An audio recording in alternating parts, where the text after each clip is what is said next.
And normally you know exactly how much your mortgage payment is going to be, or how much your rent is. At the same time, you know what your car payment is. You know what your normally is going to be what your utility bills, and it can fluctuate back and forth because when you have a situation like we've had here within the last couple of weeks where we had a cold spell, so your electric bill is going to go up to a certain extent. But you need to be able to track your spending and know exactly how much money that you're going to be spending on a regular basis. And with this here, you can project then what you're going to have to do on a regular basis to make sure that you stay within your own budget. At the same time, when we talk about too much use of credit, one of the things is that people go out and they get these credit cards, and people need to understand at this present time, credit cards' interest rates have gone up. And with this here, you need to make sure, if you got a credit card, use that credit card to your advantage. And what I mean by that is making sure that you use it when you have to, say, use it. And with this here, make sure that you use it where you can go back and pay it off at the end of the month. This will also help you later on when it comes to your credit score is concerned, is to be able to, say, pay your credit card off, or at least pay it down to where it's at least 25% of whatever the total amount that you have on your credit card. But just don't use this credit card. A lot of people have a tendency to take their credit cards and just go out there and just use it. And believe it or not, it's where when you're talking about a 20+% interest rate that you're paying, it's going to say add up after a period of time. So with this here, you need to make sure that you're using it wisely. And the same thing goes for your ATM cards. The ATM cards basically is the same situation. One of the things that happens with the ATM card is that when you use that ATM card, that means that this money is gone. It's no longer there. So you need to make sure that that is a part of your budgeting where you know exactly how you're spending your money. Say for an example, what happens if you went out and you won $10,000? Think about it for a minute. What would you do with $10,000?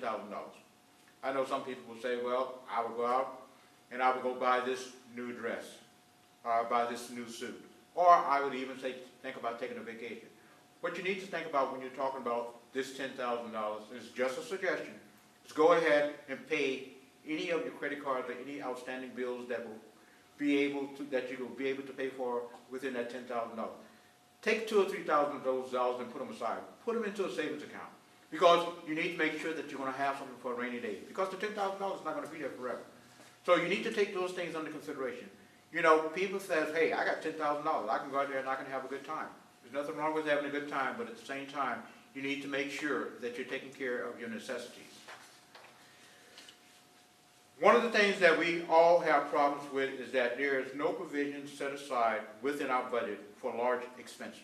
And this is one of the reasons why I say that you need to set aside a certain amount of money every payday or every month that you know that's going to be there in case you have some type of emergency. And one of the things that when we talk about emergencies, we're talking about large expense. Large expenses are automobile repair, we're talking about air conditioner repair, a new water heater, we're talking about medical emergencies. Those things can add up, and I know for a fact is that most people in today's society have problems when it comes to the medical bills are concerned. When you go to the hospital, no matter how you look at it, that hospital bill is going to add up immediately, quickly. So you need to be prepared to deal with that type of situation. Understanding the cost of ownership. Not only does most people underestimate the cost of the first home, they continue to underestimate the cost. Remember the difference between cost and price. One of the things that happens if you are a homeowner or if you're planning on becoming a homeowner, you need to make sure that you are prepared to deal with the circumstances. Because once you become a homeowner, it's not the same as you're renting a house.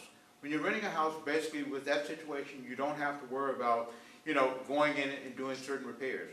But once that house is yours, or if you're planning on buying a house, you need to make sure that you are prepared to buy this house and you're going to have funds that's going to be readily available to you.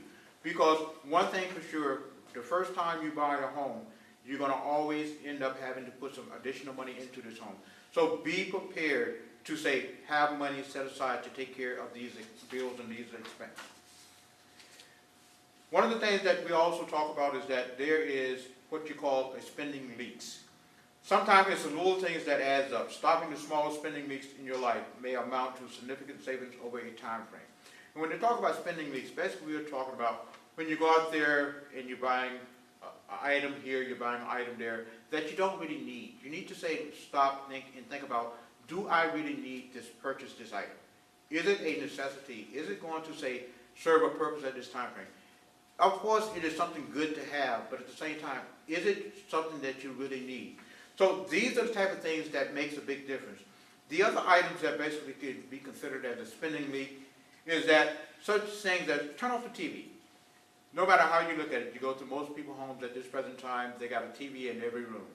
And most of the time, what you're going to find with those TVs in every room, every TV is on and nobody's watching the TV. Those are the type of things that basically will run up your electric bill. And believe it or not, over a 1-year period of time, that can become very costly. So look at those type of things and making sure that you're not going to say be doing those type of things when it comes to you with the spending leaks. Avoid banking fees. When we talk about avoiding banking fees, we're talking about where you're going to these various ATMs throughout the city or wherever you're at and you're using that ATM card. That ATM card, basically, if it's not at a bank that participates with your bank, you're going to pay a fee for using that card. And when you're paying $2 or $3 each time you use that ATM card, just think if you go to the ATM twice a day for 7 days and they charge you $2, $3. That's basically $20 that you're spending on a weekly basis. And over a 1-year period of time, that can be very costly. Pay your bills on time. When you don't pay your bills on time, what ends up happening is that you're going to end up basically having to pay a late fee. And those things will also add up over a period of time. And because of the interest rates, especially when it comes to your credit cards at this present time, if you have a credit card and you're not paying it on time, they're going to access a late fee. So with this here, that's another situation that's going to bring on where you're going to be spending additional money. Also, keep eating lunch out at a minimum.